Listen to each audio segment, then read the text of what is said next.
Bonjour à tous. Je vous propose qu'on reprenne rapidement parce qu'on a quelques minutes de retard pour une nouvelle audition aujourd'hui. Donc c'est, vous le savez, dans le cadre de notre commission d'enquête sur les manquements des politiques publiques de protection de l'enfance. Aujourd'hui, nous auditionnons les organisations syndicales représentatives du secteur sanitaire, social et médico-social à but non lucratif.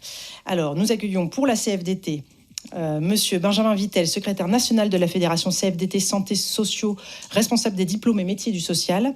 Madame Jacqueline Fiorentino, secrétaire fédérale à la Fédération Interco CFDT en charge du champ du social et médico-social. Pour la CGT, Madame Esther Tona, secrétaire générale de l'Union fédérale de l'action sociale. Madame Pascale Guignec, membre du bureau de l'UFAS. Et Monsieur Gilly Biette, membre du bureau national de la CGT Protection judiciaire de la jeunesse. Pour la CGT-FO, M. Michel Poulet, secrétaire fédéral à la Fédération de l'Action sociale. Béatrice Clic, secrétaire confédérale en charge de l'égalité et du développement durable. Pour l'Union syndicale solidaire, M. Éric Florindi, éducateur spécialisé dans la protection de l'enfance en Moselle, membre du Haut Conseil du travail social. Mme Anne-Sophie Souchot, éducatrice de prévention spécialisée. M. Olivier Trenol, membre du Bureau fédéral de Sud, collectivité territoriale, travailleur social à l'ASE. Et Mme Hélène Janto, du Sud Conseil départemental de l'Ille-et-Vilaine, travailleuse sociale à l'ASE. Bonjour à toutes et tous. Nous, on représente l'Union syndicale solidaire et on représente effectivement deux secteurs. On est à 4. Éducateurs, éducatrices, assistants sociales, assistantes sociales.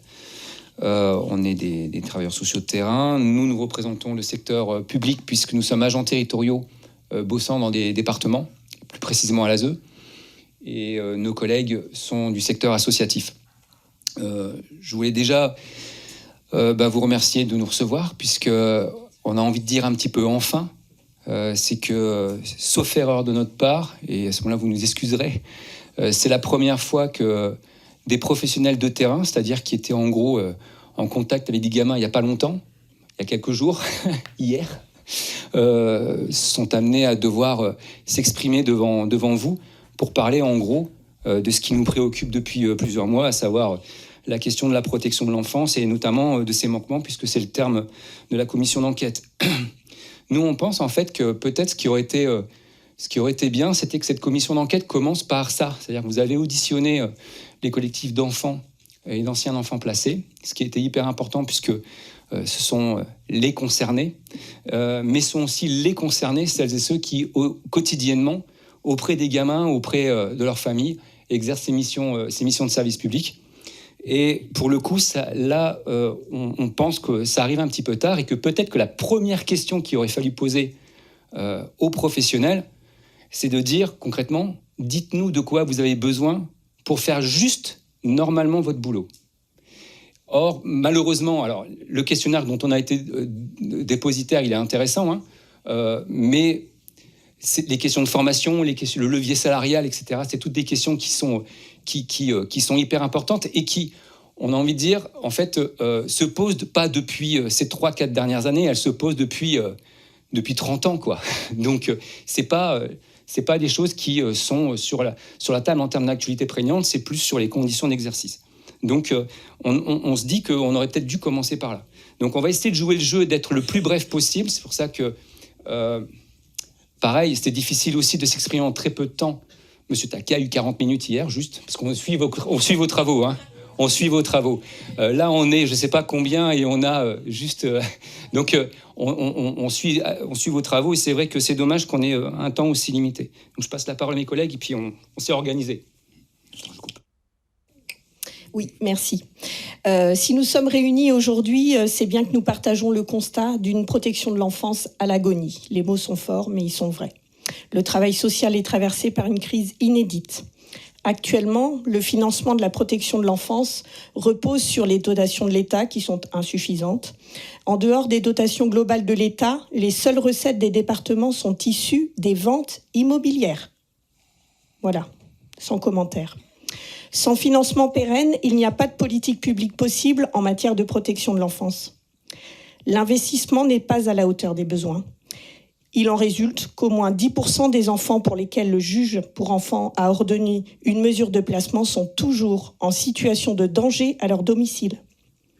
La responsabilité des départements est immense et incontestable.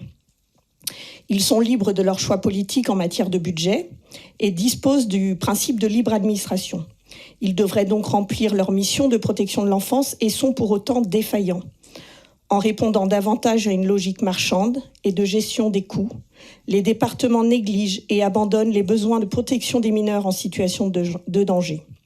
Cela se traduit pour nous, sur le terrain, par des enfants non protégés, des mineurs en situation de danger, des ruptures de soins pour des raisons budgétaires, des ruptures de placement, des droits de visite et d'hébergement qui ne sont pas respectés, des enfants qui n'ont pas accès aux loisirs, qui sont déscolarisés et la liste est interminable.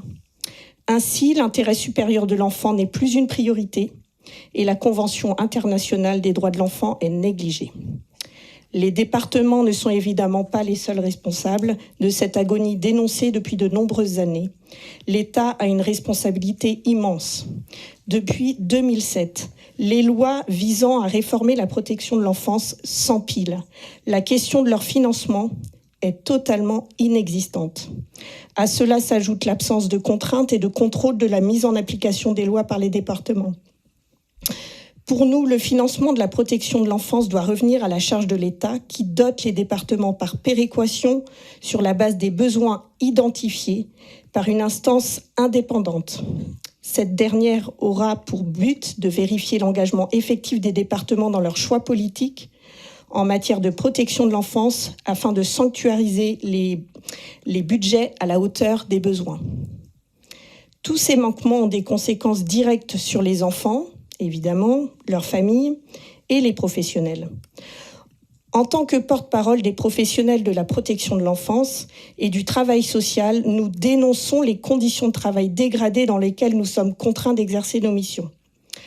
Entre ceux qui s'en vont, ne supportant plus d'être les témoins des non-protections des mineurs qui nous sont confiés, entre ceux et celles qui tombent malades et sont en souffrance éthique, tant la dichotomie est forte entre la commande institutionnelle et le non-respect de la loi par nos collectivités, entre celles et ceux qui restent en silence, mais qui sont en souffrance soumis à des injonctions paradoxales permanentes, entre celles et ceux qui restent, mais sur qui on tape à coups de sanctions disciplinaires dès qu'ils osent dénoncer les manquements institutionnels, comment fait-on ?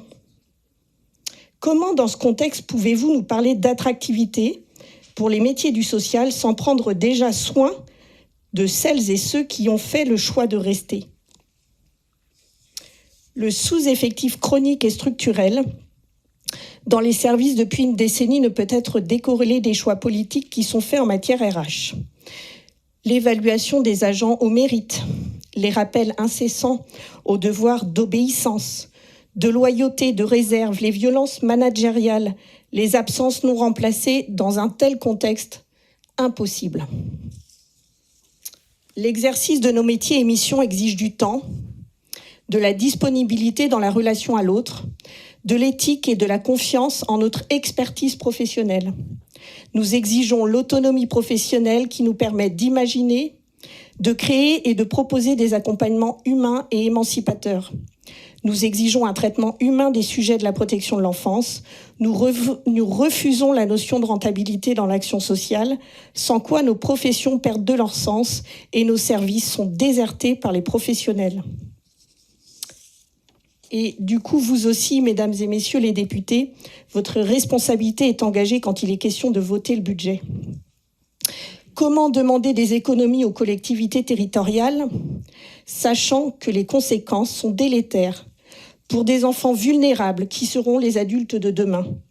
Sans prendre soin de ces derniers, vous creusez les inégalités, l'animosité et la colère des usagers à l'égard des institutions. Avant de passer la parole à mes collègues du secteur associatif, oui, on accélère. Juste pour vous dire que vous pourrez revenir vers nous sur des exemples précis. Vous précisez que Hélène est référente en enfance au conseil départemental du 35, Ille-et-Vilaine. Vous avez la chance de voir le président tout à l'heure. Et moi, du Nord, j'espère que vous convoquerez mon président ici même, compte tenu du fait que malheureusement le département du Nord s'illustre trop souvent sur le champ de la protection de l'enfance comme étant particulièrement défaillant. Et je juste attirer votre attention qu'on est en capacité de vous transmettre un certain nombre d'informations précises et des anecdotes. On vous propose de parler de gamins, en fait, et de situations précises. Aujourd'hui, on a des équipes qui sont en droit de retrait actuellement dans le Nord, par exemple, puisque, pour vous donner juste l'exemple, des cadres de proximité, leur boulot, c'est de trouver des places qui n'existent pas. C'est comme si on nous demandait à nous, à Lille, de chercher de l'or dans la Deule, d'accord ? Alors que notoirement, on sait que la Deule, c'est notre petit fleuve, là, il n'y a jamais eu d'or. Donc c'est exactement ça qui est demandé aujourd'hui aux professionnels de terrain et même à des cadres qui aujourd'hui, depuis le mois de décembre, exercent leur droit de retrait. Bonjour. Je voulais vous dire un mot sur un maillon important de la protection de l'enfance dont on parle peu et dont l'avenir est clairement en danger. Je voulais vous parler de la prévention spécialisée. À titre d'exemple, aujourd'hui dans le Nord, le département annonce 3 millions de baisse du budget alloué à cette mission. C'est 60 postes d'éducateurs de rue qui vont disparaître sur l'ensemble du département. L'an dernier, dans la Vienne, c'est 25% du budget qui a été supprimé par le département de la Vienne. Excusez-moi. La prévention spécialisée, c'est une mission de protection de l'enfance. Elle est inscrite dans le Code de l'action sociale et des familles, intégrée aux missions de l'aide sociale à l'enfance. À ce titre, son financement et son organisation relèvent de la compétence des départements. Or, on assiste depuis plusieurs années, et cela s'intensifie, à un désengagement partiel, voire total des départements dans son financement. Notre mission, c'est d'aller vers les enfants, les adolescents, les jeunes adultes les plus fragiles de nos territoires les plus précarisés. Au titre de la protection de l'enfance, notre mission, c'est de prévenir les mises en danger et d'accompagner ces jeunes et ces familles à s'inscrire dans les dispositifs de droit commun et à reprendre confiance dans les institutions de la République, l'école, le soin, le travail. Lorsque la prévention spécialisée est diminuée, ou pire, supprimée, ce sont tous les partenaires jeunesse et toute la chaîne de protection de l'enfance qui en subissent les effets. Augmentation du nombre de mesures, AED, AEMO, placement, dégradation des situations, signalement plus tardif, absence d'adultes relais implantés dans le milieu de vie. Une jurisprudence de 2017 a reconnu la prévention spécialisée comme compétence obligatoire des départements. Cependant, comme l'indiquait déjà le rapport d'information parlementaire de 2017 sur l'avenir de la prévention spécialisée, les articles du Code de l'action sociale et des familles sont ambigus et nécessitent une réécriture plus claire. C'était la proposition numéro 6. De plus, le financement n'est ni encadré ni contraint pour les départements. C'est pourquoi nous pensons aujourd'hui urgent de légiférer pour encadrer le financement de la prévention spécialisée et maintenir son existence sur l'ensemble des territoires qui en ont besoin. Je vous remercie.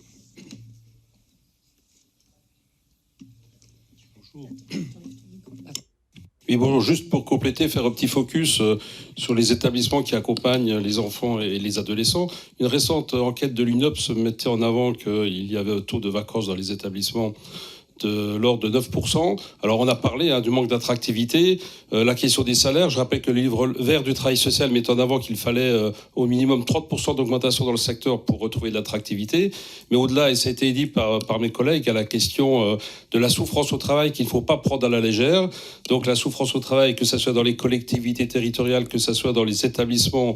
Pourquoi cette souffrance au travail? Tout simplement, bon, il y a la souffrance éthique parce que, en fait, la situation sur le terrain, c'est des foyers de l'enfance, des foyers d'accueil d'urgence ou des maisons d'enfants à caractère social où se trouve du sureffectif, où on met ensemble des gamins qui relèvent de la pédopsychiatrie, du secteur médico-social, parfois de la protection judiciaire de la jeunesse qui s'est tournée plus vers le répressif que vers l'assistance éducative comparativement à ce qui se passait antérieurement.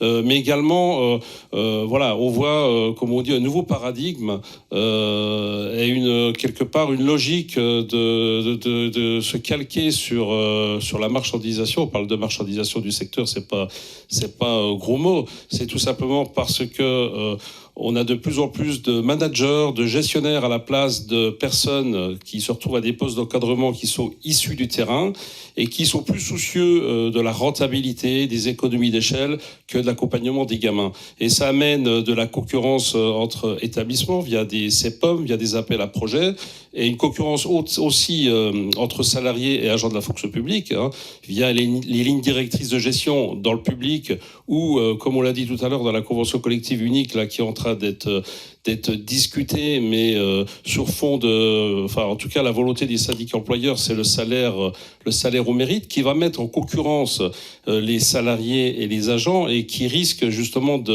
quand ça c'est collectif, de créer de la zizanie dans les équipes qui ne seront plus disponibles pour accompagner correctement les enfants. Donc voilà, nous on pense qu'effectivement il faut revaloriser le travail d'équipe, il faut redonner, comme d'ailleurs l'a préconisé le livre blanc du travail social que je vous invite à lire, redonner du pouvoir d'agir aussi aux salariés, leur donner aussi un droit d'expression collective sur leurs conditions de travail, qui est de plus en plus bureaucratisé, et être disponible auprès des enfants en évitant cette concurrence malsaine qui est en train de gangréner et qui risque de submerger le secteur et l'emmener vers des lendemains désastreux. Merci beaucoup. Merci Madame la Présidente. Merci à vous les représentants syndicaux, également travailleurs sociaux que vous êtes. Moi j'aurais une question précise, une question plus générale et puis aussi une remarque que je souhaite vous partager. Ma question précise, elle est sur les tâches administratives ou autres qui vous ont été rajoutées au fil des années. Est-ce que vous pouvez revenir dessus, nous les expliquer, nous donner quelques exemples pour démontrer à la Commission et puis à ceux qui nous écoutent, j'espère nombreux, que ce n'est pas juste une question de revalorisation salariale, même si elle est au centre de l'enjeu de la crise d'attractivité de votre métier. Mais il y a aussi plein d'autres facteurs qui expliquent la lourdeur de ce métier et le dégoût que vous avez exprimé de la part de certains de vos collègues qui sont partis. Ma question plus générale, elle est celle-ci. Hier, nous avons eu l'ancien ministre de l'Enfance, M. Adrien Taquet, qui a commencé son audition par ces mots. C'est un système qui sauve 350 000 enfants. Ce qui a fait réagir, je fais partie de ceux qui ont réagi assez vivement.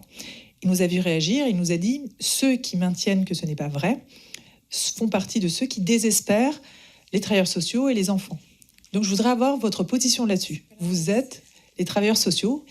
Est-ce que vous diriez aujourd'hui que c'est un système qui sauve 350 000 enfants? Et enfin, je termine par ma remarque. Je constate, à travers vos témoignages, ce que j'ai constaté aussi dans l'éducation nationale et dans d'autres secteurs, nous assistons à l'heure actuelle à une véritable crise de notre civilisation, et j'emploie ces mots-là, parce que nous vivons dans une inversion de l'échelle des valeurs. Les personnes qui sont chargées de faire des gens, de les éduquer, de les soigner, de les protéger, sont moins considérées que ceux qui sont chargés de faire de l'argent. Et tant que nous aurons ce problème-là posé, tant que nous aurons cette inversion des valeurs, nous ne nous en sortirons pas. Et je termine par un remerciement. Merci d'être aux avant-gardes du combat.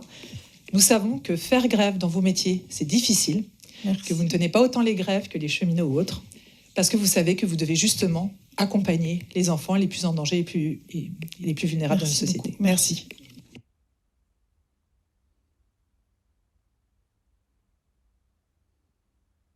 Il faut qu'on se coordonne. On est en union syndicale, mais... la première question, c'était sur les tâches administratives. Oui, elles embolisent le boulot, puisque il y a une dérive qui est flagrante, qui vise à transformer les travailleurs sociaux en gestionnaires de dispositifs. Voilà. Et ça concerne aussi bien la question de la prévention de la protection de l'enfance que l'ensemble du secteur social. Et pour ce qui nous concerne, nous, par exemple, dans les départements, c'est tout ce qui concerne la polyvalence de secteur. La polyvalence de secteur, au même titre que la PMI, donc la polyvalence de secteur, pour préciser, c'est les assistantes sociales dans les quartiers, qui font un travail social qu'on pourrait qualifier de manière très caricaturale de généraliste. Okay, et qui donc accueillent le tout venant, les familles, et qui sont chargés de les accompagner vers une forme d'émancipation. En tout cas, c'est l'objet du travail social, d'une part, et d'autre part, elles contribuent toutes aux missions de prévention dans une chaîne globale de prévention et de protection de l'enfance. Parce que ce qui est important de dire, c'est que la protection de l'enfance, on l'évoque souvent du côté versant ASE, et notamment avec la problématique clairement identifiée du manque de place, et donc de la pénurie de moyens. Et, on va aller plus loin, de la pénurie sciemment organisée par les politiques d'État et des départements de vision budgétaire court-termiste et donc la pénurie de moyens est organisée. Mais en focalisant sur la question des manques de place, qui est réelle, on peut vous donner plein d'exemples.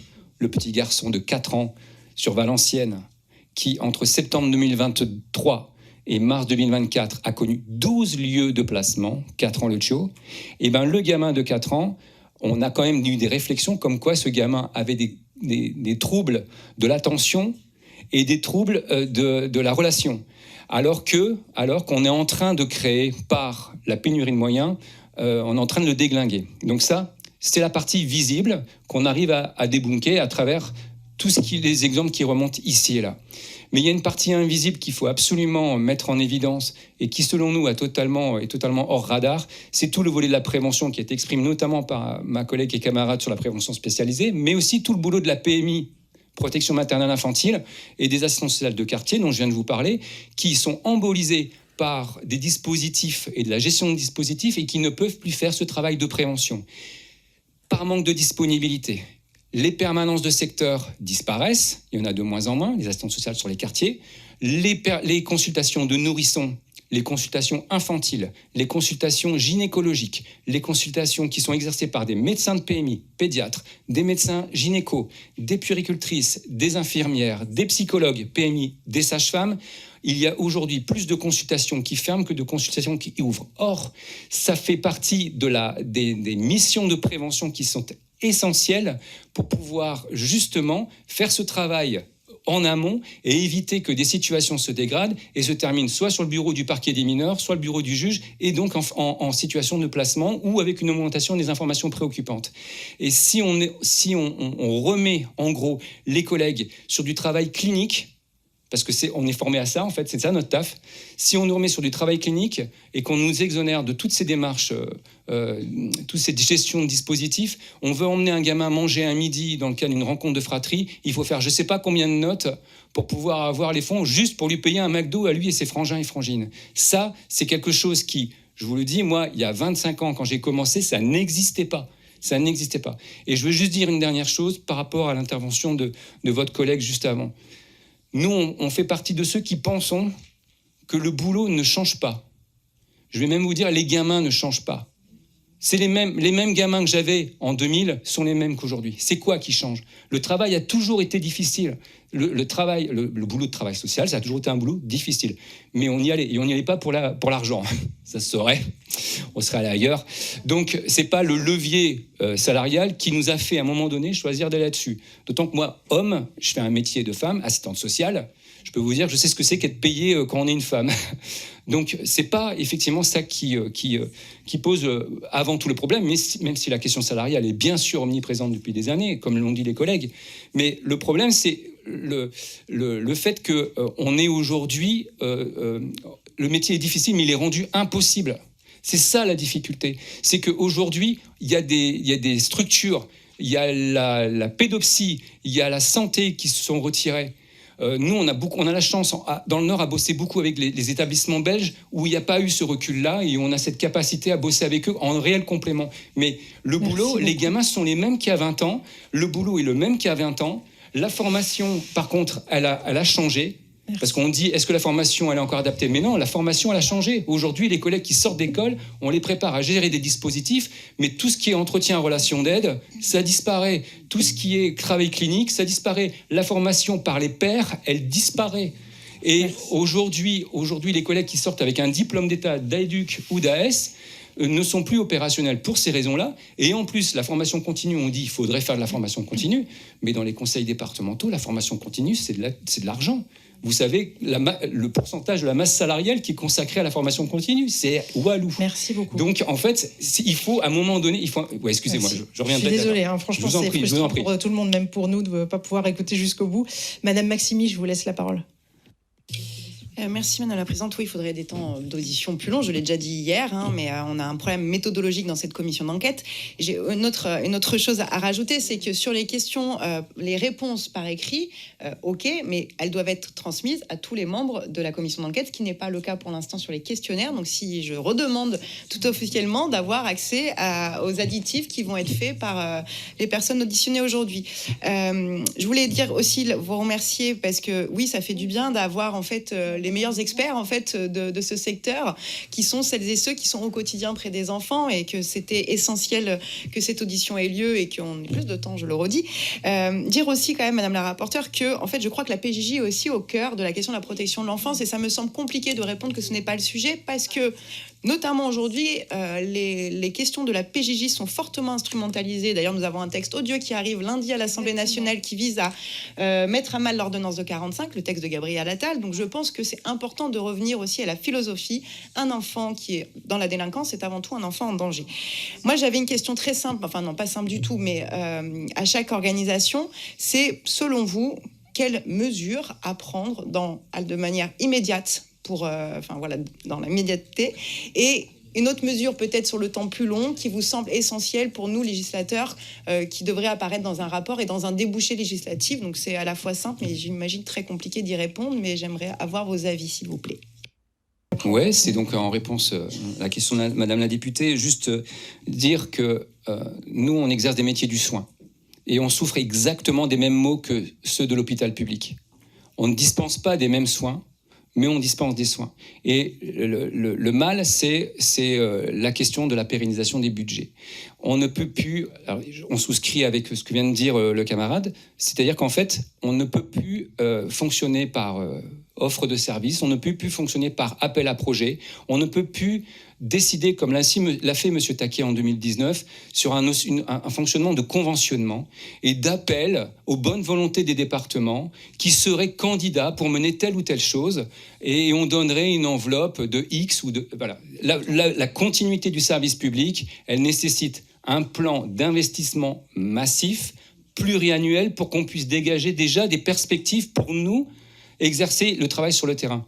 La prévention, les collègues en ont parlé, au département du Nord, entre 2022 et 2024, le budget prévu à la prévention a baissé de 6 millions d'euros. C'est quoi ? C'est la baisse de tous les dispositifs qui sont prévus pourtant par la loi, Code de l'action sociale et des familles, les AMAS, les AED, les AP.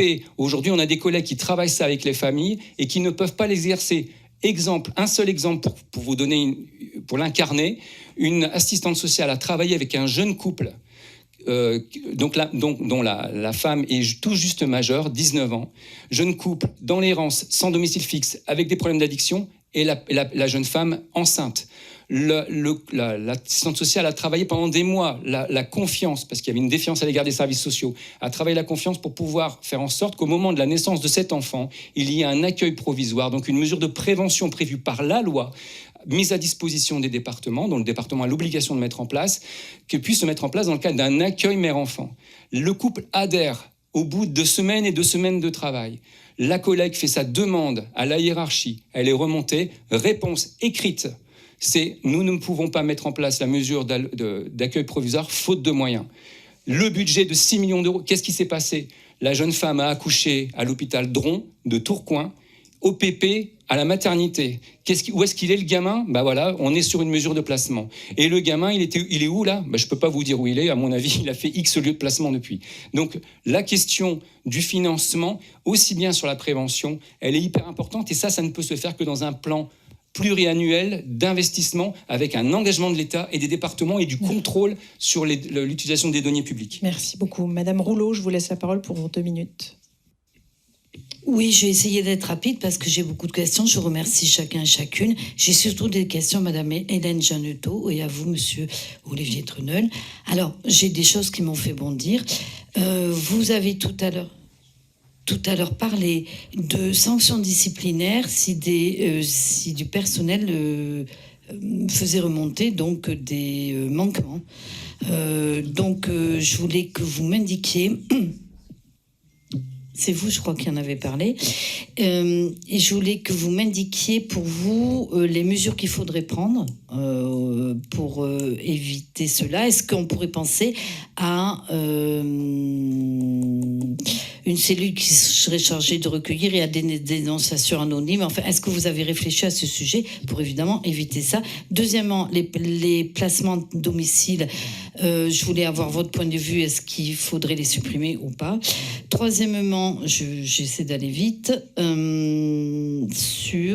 Vous avez dit, vous, monsieur, que l'enfant dont vous parliez tout à l'heure avait fait 12 déplacements. Il y a d'autres exemples, 12 placements différents. Il y a d'autres exemples comme ça. Donc, voilà, moi, ça me fait bondir. Et quel est, à votre avis, ce que le législateur pourrait mettre en place pour éviter ça? Faudrait-il avoir l'accord de l'enfant ou au moins l'avis de l'enfant? Voilà. Et effectivement, le manquement de place génère ça aussi, parce que quand dans un département, il est difficile de trouver des lieux d'accueil, on comprend bien que voilà. Mais je pense qu'on ne peut plus tolérer ce genre de choses. Donc, je voulais avoir votre avis là-dessus. Oui, donc je peux répondre sur la question effectivement des sanctions disciplinaires. Il n'y a pas forcément, à notre sens, nécessité de créer des cellules de recueil anonyme. Je pense qu'il faut surtout pas rentrer dans l'anonymat. En fait, c'est un sujet, c'est une politique publique qui nécessite l'implication de toutes et tous. Et quand dans notre propos on évoquait ça, c'était du coup de signifier qu'en fait on a face à nous des employeurs qui sont dans le déni. Dans le déni. Voilà, et je peux vous en parler. Vous aurez tout à l'heure en audition le président du département d'Ille-et-Vilaine, la vice-présidente en charge de la protection de l'enfance et la directrice en France Famille. C'est des choses qui se produisent dans notre collectivité. Hein, donc voilà, il n'y a pas très longtemps, il y a 15 jours, on indiquait quand il était question de réformer la plateforme d'accueil des enfants confiés à l'aide sociale à l'enfance et de créer un poste de chef de service au détriment d'un référent travailleur social sur le terrain pour accompagner les collègues dans ces recherches de lieux d'accueil. Quand on a dénoncé voilà, ce choix et indiqué que le problème de fond, c'était pas de créer des postes de responsables, c'était de créer des lieux d'accueil. Parce qu'en fait, ça revient à ce que disait Olivier Trenel tout à l'heure. On peut demander à des professionnels de chercher des lieux d'accueil, mais s'ils n'existent pas, c'est insupportable. Voilà. Donc, quand on a dit ce jour-là que le matin même, il y avait 9 enfants dans notre département qui étaient dans les couloirs de nos collègues parce qu'ils n'avaient plus de lieu d'accueil, eh ben, en face, la réponse est non, ça n'existe pas. Mais si, ça existe. Et donc, à un moment donné, il suffit juste de nous écouter. C'est tout ce qu'on demande. Si on ne nous écoute pas, ça n'existe pas, effectivement, de nous croire, parce que, en fait, on aimerait bien avoir bien d'autres histoires à raconter que ça, en fait. On n'attend que de pouvoir dire dans un futur, on le souhaite le plus proche possible, effectivement, qu'on n'est plus confronté à cette réalité-là. Et ce qui est d'autant plus insupportable, c'est qu'effectivement, en face de nous, on a des employeurs qui n'entendent pas, qui sont dans le déni et qui ont comme seule réponse le disciplinaire, c'est-à-dire en tant que fonctionnaire, loyauté, devoir de réserve, silence, taisez-vous, ça n'existe pas. Et ça, c'est insupportable et ça rend nos collègues malades et ça les fait partir. Merci beaucoup. Sur la multiplication. Parce qu'après, il faut qu'on suspende, on va louper le vote. 30 secondes Ouais. sur la multiplication des lieux d'accueil. C'est un exemple que je vous ai donné qui incarne la situation. Mais elles se multiplient. Dans le Nord, pour vous donner un exemple, je ne suis pas très bon en maths. Mais ce que je peux vous dire, c'est qu'entre 2015 et 2018, le département a sciemment supprimé 700 places d'accueil. Entre 2020 et 2021, toutes les mesures de confinement liées au Covid ont fait que partout en France, et chez nous en l'occurrence, il y a une augmentation importante des violences intrafamiliales et notamment des placements. C'est plus 1000 placements nous, entre 2020 et 2021. Je rappelle qu'on a 12 000 enfants qui font l'objet d'une mesure de placement dans le département du Nord.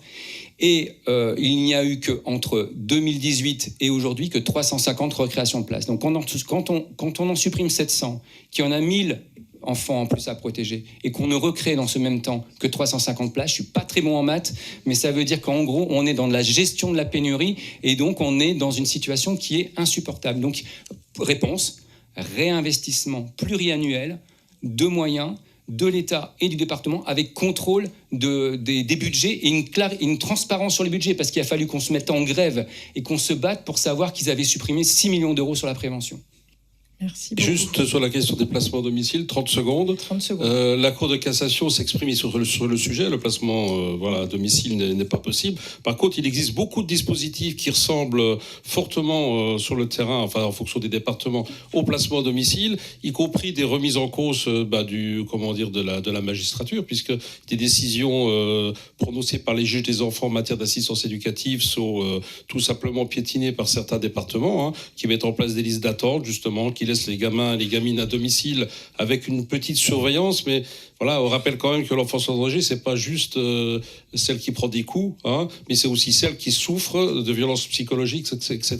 Donc voilà, les départements, comme vous le disiez tout à l'heure, ont souvent des visions court-termistes, voilà, et le problème, c'est que il faut effectivement plan d'envergure pour financer le dispositif, parce qu'on rappelle quand même que ce sont les enfants d'aujourd'hui, comme on le disait en 45, c'est l'avenir de la société de demain. Il nous reste 2 interventions de collègues députés. Madame Messmer, je vous laisse la parole. Merci Madame la Présidente. Déjà, je voulais revenir sur ce que Marianne Maximi disait. J'ai entendu qu'il n'y avait pas d'obligation à transmettre les questions et les réponses, mais vu qu'on travaille en bonne intelligence dans l'intérêt des droits de l'enfant et de la protection de l'enfance, et étant donné les questions resserrées qu'on a et les réponses resserrées, je ne vois pas de difficulté à transmettre ces réponses, donc je préférais le dire. On a beaucoup parlé de conventions collectives, de fonctions territoriales, fonctions hospitalières. Du département dans lequel je viens, où j'ai exercé, les travailleurs sociaux qui étaient en fonction hospitalière avaient beaucoup de difficultés à évoluer sur leur poste. Donc je voulais vous entendre là-dessus. Et on m'a signalé aussi la baisse croissante de concours ouverts aux conseillers territoriaux socio-éducatifs, du coup avec beaucoup de difficultés d'évolution et un recrutement plutôt administratif dans les directions enfance et famille. Donc je voulais aussi vous entendre sur ce sujet. Ensuite, on a auditionné la défenseuse des droits, la défenseuse des droits qui aujourd'hui enquête sur 10 départements dont on partage un territoire commun avec Madame Gento. Donc j'aimerais bien savoir si vous aviez été aussi auditionné, entendu au moins par les délégués locaux et comment les départements vous écoutent. Est-ce que le dialogue est ouvert? Comment vous pouvez rentrer en discussion avec eux sur ce que vous nous avez signalé? Et ensuite, je suis d'accord avec vous, Madame Gento, nous ne pouvons pas entendre ce que vous nous dites et constater tant de défaillances dans la protection de l'enfance et la mise en danger des enfants, tout en votant un budget de 5 milliards d'austérité supplémentaires pour les collectivités territoriales. Donc nous votons contre ce budget, évidemment. Moi, je voulais vous entendre sur ces obligations d'austérité aujourd'hui, celles qui sont déjà présentes et celles qui viennent. Comment vous voyez l'évolution dans notre champ d'intervention actuellement, là, dans les 5 prochaines années, même dans le très court terme, dans 2 ans, avec tout ce que vous nous dites sur les déplacements d'enfants. Moi, j'ai accompagné un enfant de 4 ans qui a fait 21 placements en 1 an. Donc je comprends tout à fait ce que vous dites et j'alimente. Donc voilà, vous entendre sur tout ça. Je vous remercie. Exactement. Merci. Oui, du coup, sur l'encadrement, alors il y a plusieurs questions. La question des concours, je pense qu'on est plusieurs à pouvoir y répondre, qu'effectivement, en tout cas dans la fonction publique territoriale, il y a de moins en moins de concours qui sont organisés et très clairement de plus en plus de collègues en poste qui sont sur des contrats, des CDD au mieux de 3 ans. Et quand je dis au mieux, en fait, je suis pas sûre que ce soit au mieux parce que les collègues, ils tiennent pas 3 ans. Voilà. Donc après, en plus, quand ils mettent fin à leur contrat, ils sont déclarés démissionnaires. Donc en plus, ils n'ont pas le droit au chômage. Voilà. Donc ça, c'est la réalité quand même du terrain. Donc voilà, on n'a plus de collègues titulaires qui postulent, mais on n'a plus de concours. Donc forcément, on n'a plus de titulaires. Après, effectivement, sur l'encadrement dans les équipes, on est vraiment sur des recrutements de filières administratives et non pas filières sociales. Sachant que sur cet aspect-là, l'évolution aussi salariale des travailleurs sociaux, elle est très, très, très, très faible et qu'effectivement, les seules perspectives d'évolution, c'est vers la filière administrative, ce qui pose quand même aussi grandement question.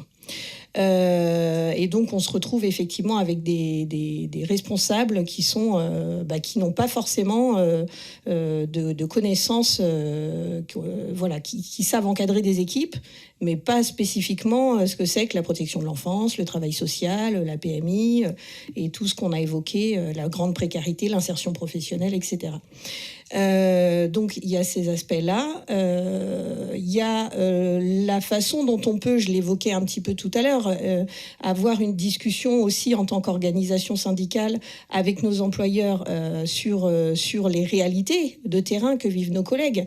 Et là-dessus, il y a un gros problème, c'est que la seule réponse qu'on nous oppose, elle est toujours la même, et je pense qu'on partagera tous ce même constat, c'est-à-dire que on a des présidents de départements qui nous répondent que chaque année, ils augmentent la part du budget qu'ils consacrent à l'action sociale et particulièrement à la protection de l'enfance.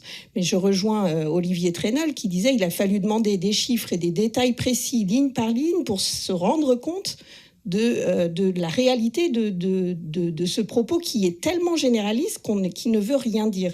C'est-à-dire que dans les faits, oui, les dispositions qui ont été prises au niveau du Ségur et de la Forcade font que, de fait, oui, les collectivités ont aussi augmenté leurs dépenses en matière de politique sociale au sens large, mais pas forcément là où nous, on pose des questions très concrètes. Et là-dessus, on n'a pas de réponse. On n'a clairement pas de réponse. On ne sait pas. Voilà. Concrètement, là, en Ille-et-Vilaine, c'est très clair. Là, les restrictions budgétaires, elles sont sans appel. Hein. C'est des fins de prise en charge chez le pédopsychiatre, chez l'orthophoniste, des enfants qui ont une famille d'accueil relais. Ça s'arrête du jour au lendemain parce que de toute façon, il y a plus le budget suffisant. Voilà. Tout est remis en cause, non pas.